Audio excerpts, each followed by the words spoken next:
Welcome to Item Breakdown, a series where I analyze every single item in Mario Maker 2, go over their properties, and find interesting ways to use them in our own levels. This video is all about the Boo. Brew! Gotcha, scared you. The Boo is an enemy asset available in every game style. If Luigi is facing away from a Boo, it will begin to pursue him. If Luigi is facing a Boo, it will stop and freeze in place. If Luigi touches a Boo, he will take damage. It is not affected by gravity. It's the only enemy in the game that has the full freedom of omnidirectional two-dimensional movement. A Boo is also intangible. It is not stopped or slowed by solid objects or by other enemies. It can move freely through other assets, even one-way walls, and cannot be caught by a swinging claw.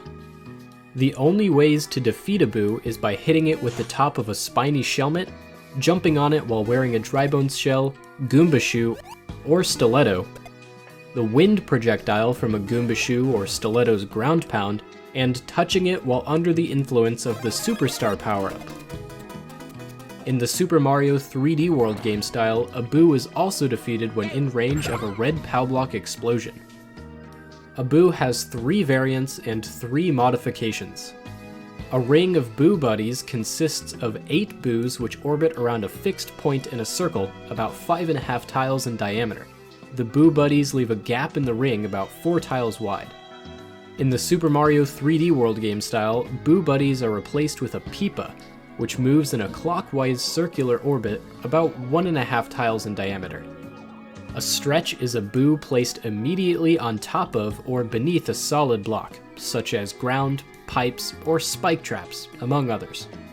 Unlike a basic Boo, a stretch does not float and its movement is not affected by Luigi's facing. Instead, a stretch moves to the left along the platform it is placed on for about 8 to 10 tiles, before absorbing itself into the platform to hide. After hiding, a stretch emerges a moment later, still moving to the left, unless it ended its last movement within a few tiles of the edge of a ledge, in which case it will emerge moving to the right instead. A stretch cannot damage Luigi until it's fully emerged from hiding.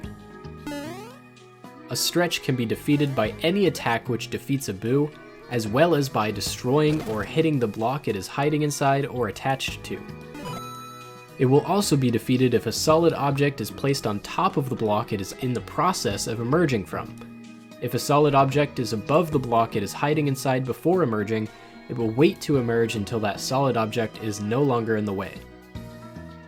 A giant Boo is 2x2 tiles in size and behaves identically to the basic type. A ring of giant Boo buddies leaves a gap in the ring of about 5 tiles. A giant Peepa is 2x2 tiles in size and moves in a slightly larger circular orbit. A stretch does not have a giant modification.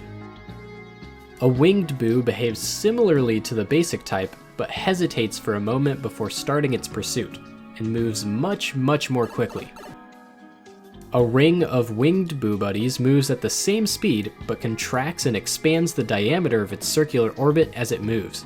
At the widest point of expansion, the gap between 2 Boos is almost 2 tiles wide. A winged Peepa moves more quickly and its orbit has a slightly wider diameter. A winged stretch moves much more quickly and will keep moving until it reaches the end of a ledge. After hiding, it will re-emerge on the underside of a ledge and begin moving in the opposite direction. If a block is adjacent to the column of blocks it hid inside, it will emerge there instead. Its behavior is essentially that of a spike top, sticking to and walking around surfaces, only a stretch will never be seen traveling vertically.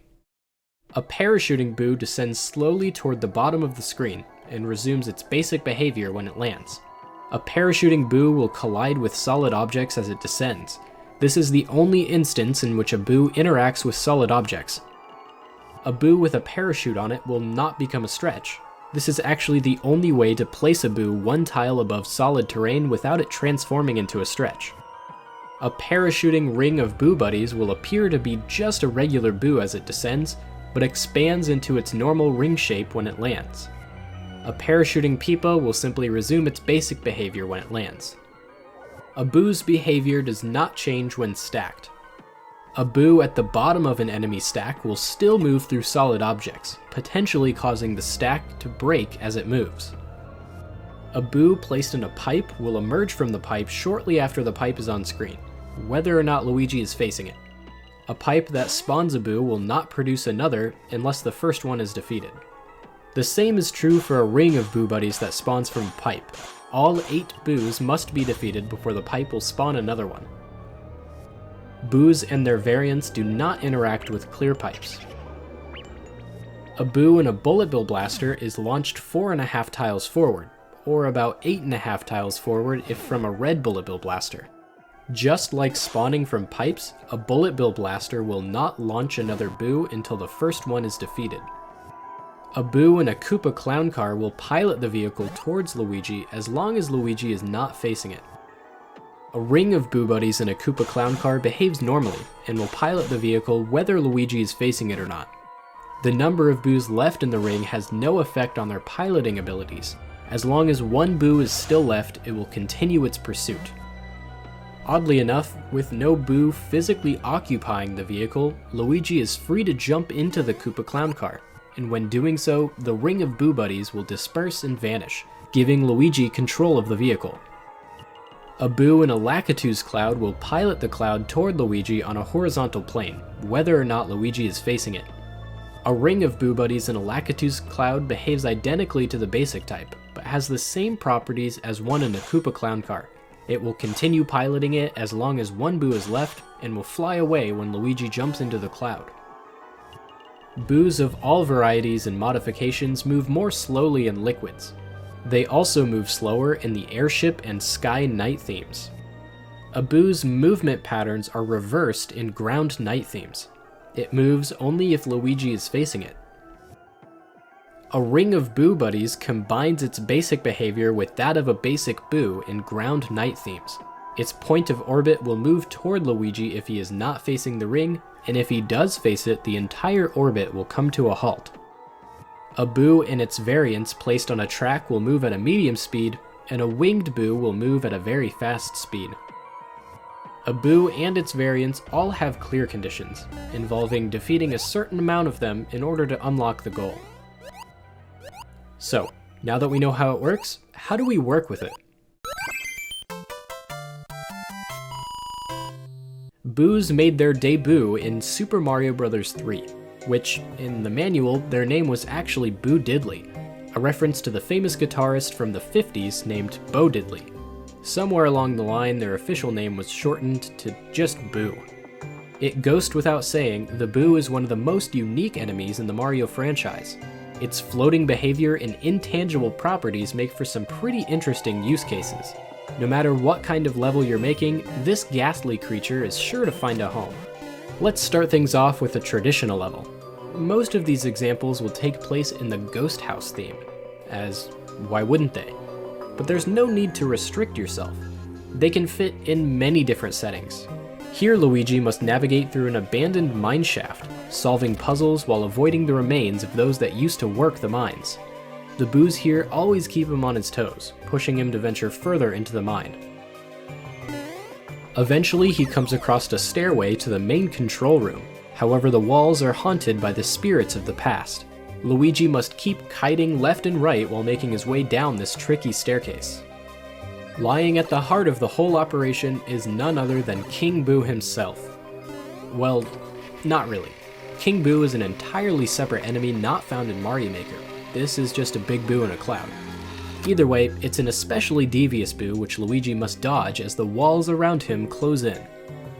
This moving wall of boos technique is actually surprisingly easy. I've simply stacked some boos on top of 2 moving spike tops, which slowly work their way to the center of the room. The track here releases 2 superstars just as the stacks are about to collide with Luigi, allowing him to defeat the boos and obtain the exit key. There are many different uses for the wall of boos, from timed red coin challenges, hot pursuits against devilishly fast demons, to pseudo-auto-scrolling sections where the player must stay between the 2 stacks, which get closer together on the way back. Boos are the enemy of choice here because they don't interfere with any solid objects or enemies in their path. which is also why they're used heavily in Kaizo stages. Allowing objects to pass through a stack of enemies can set up some creative tricks. Having an enemy that doesn't interact with most other things might not seem very useful, but believe it or not, it's actually necessary when building complex contraptions. What it does interact with is actually pretty useful too, as no other object in the game responds to which way the player is facing. This is what enables us to create moving platforms that Luigi can pilot himself, and don't look back contraptions which force Luigi to play the entire stage facing left. And that's just a trace impression of this spooky apparition. If you're looking for more inspiration, check out another one of these item breakdowns, and you can help pick which item I do next by becoming a patron or YouTube member. See you in the next one.